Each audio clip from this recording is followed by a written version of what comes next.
dhashay allaha u naxariistay maxamed cali kalaay waxaa su'aalaha warbaahintu ay weydiisay kuwooda ugu hadalhaynta badnaa ka mid ahaa markii 1981 uu wariye caan ahaa weydiiyey inuu leeyahay askar ilaalisa maadaama uu maxamed kalaay yahay nin aad caan u ah oo bartilmaameed noqon kara maxamed cali kalaay waxa arintaasi uu kaga jawaabay Do you have a bodyguard?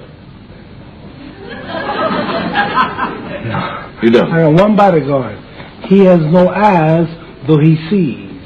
He has no ears, though he hears. Mr. Kalaay waxa marka hore uu iska dhigay sidii qof sheegi doona tiro badan oo askar ah taasoo ay ka filayeen wariyaha iyo daawadayaasha xilligaasi balse daqiiqad kadib waxa uu yiri maya anigu waxaan leeyahay kaliya hal ilaaliye ama bodyguard kaasi oo wax walba maqli kara wax walba arki kara ogaan kara waxa laabtaadu ay ka fakarayso marka uu rabo inuu shay sameeyana amraya inuu shaygaasi abuurmo waana ilaahay aniga ilaaliya He hears the secrets of those on the quiet thoughts.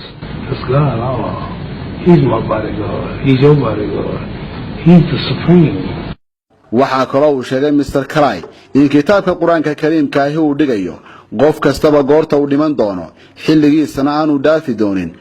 See, in the Holy Quran, the Islamic Bible, it says not one soul comes on earth without the permission of Allah, God.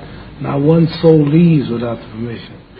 Maxamed Cali Kalaay waxa uu masraxyada ka faafin jiray diinta Islaamka iyo awoodda Eebe ee ka dambaysa abuurka kownka ama dunida maruu la hadlayay dad badan oo fagaare ka dhageysanayay waxa uu weydiiyay su'aal ku saabsan imise qof ayaa aaminsan in Ilaahay dunida aanu abuurin waxaana gacanta taagay dadkaasi daawanayay qaar kamid ah oo masraxaasi ka sheegay inaanay aaminsanayn in dunida Eebe abuuray waa kan Maxamed Cali Kalaay oo u jawaabay isla markaasina fahansiinaya in Ilaahay abuuray dunida. This glass made itself. No man made this glass. Would you believe it? If I turned on this television station, popped into existence, it just, no man made it. You said Muhammad Ali's crazy. waxa uu tusaale ugu soo qaatay koob ay biyo ku jireen oo agtiisa yaalay waxaana uu yiri hadii aan ilaahdo koobkani warshad bani aadan ma samayn ee iskii ayuu u samaysmay amaba dhismahan aynu ku jirnaa uu iska samaysmay waxaad oranaysaan Maxamed Cali Kalaay wax badan ayaa ka khaldan laakiin waxaan idin sheegayaa in abuurka dunida iyo meerayaasha fogfog ee dunida ku wareegsan aanay si dhib yar isaga samaysmin balse xaqiiqadu ay tahay in Ilaahay uu abuuray.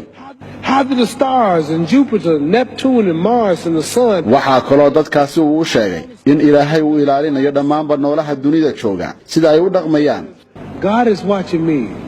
God don't praise me because I. sida awgeedna noloshu ay tijaabo u tahay nolosha dhabta ah ee aakhiro halka ay tagi doonaan maadaama dhammaanba bani aadamku ay dhimanayaan. God is testing us on how we treat each other, how we live, to see where our real home be in heaven.